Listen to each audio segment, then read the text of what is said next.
ஒருத்தர் 5 மணிக்கு blight 1 hour ஆகும் அவர் வீட்டுல இருந்து போறதுக்கு. டிரைவர் கிட்ட சொன்னாரு, நீ 2 மணிக்கு வந்திருப்பா, நான் 3 மணிக்கெல்லாம் அங்க இருக்கணும்.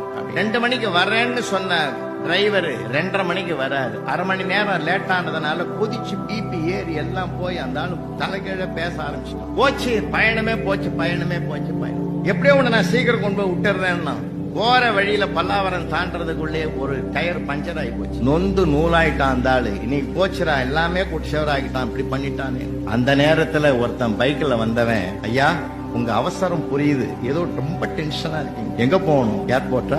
உட்காருங்க, நான் கொண்டு போய் விட்டான் சார். செக்இன்லாம் முடிஞ்சது, உள்ள போயிட்டாரு. பிளைட்ல போய் உட்கார்ந்தாரு. உட்கார்ந்த போது நினைச்சார், தெய்வம் முதல்ல சோதிச்சுது. அரை மணி நேரம் அந்த படுபாவை லேட்டா வந்தோம், சரிதான்னு போனோம்னா டயர் போயிட்டு. அந்த நேரத்துல கடவுள் மாதிரி ஒருத்தன் வந்து பைக்ல கூட்டின்னு வந்தான் பத்தியா, உண்மையிலேயே வந்தான்டா எனக்கு கடவுள். பிளைட் பறக்க ஆரம்பிச்சது, மேல போச்சு. கொஞ்ச நேரத்துல பைலட் சொன்னாரு, விமானத்துல எதிர்பாராத கோளாறு வந்துட்டுது, அவங்க தயாரா பாராசூட்டை கையில எடுங்க, அவங்க பொழைச்சுங்க. அப்ப அவர் நினைக்கிறாரு, லேட்டா வர்றது மூலமா கடவுள் எனக்கு உணர்த்தணும், நான் புரிஞ்சுக்கல. டயரை வெடிக்க வச்சு என்ன நிறுத்த பார்த்தான் கடவுள், நான் புரிஞ்சுக்கல. எங்க இருந்தோ ஒருத்தன் யமனாட்டம் வந்து என்ன பைக்கில் கூட்டிட்டு. நான் என்ன சொல்ல வரேன், அரை மணி நேரத்துக்கு முந்தைய அவன் கடவுளா தெரிஞ்சான், அரை மணி நேரத்துல அவன் யமனாயிட்டான். இதுதான் நம்ம மதிப்பீடு.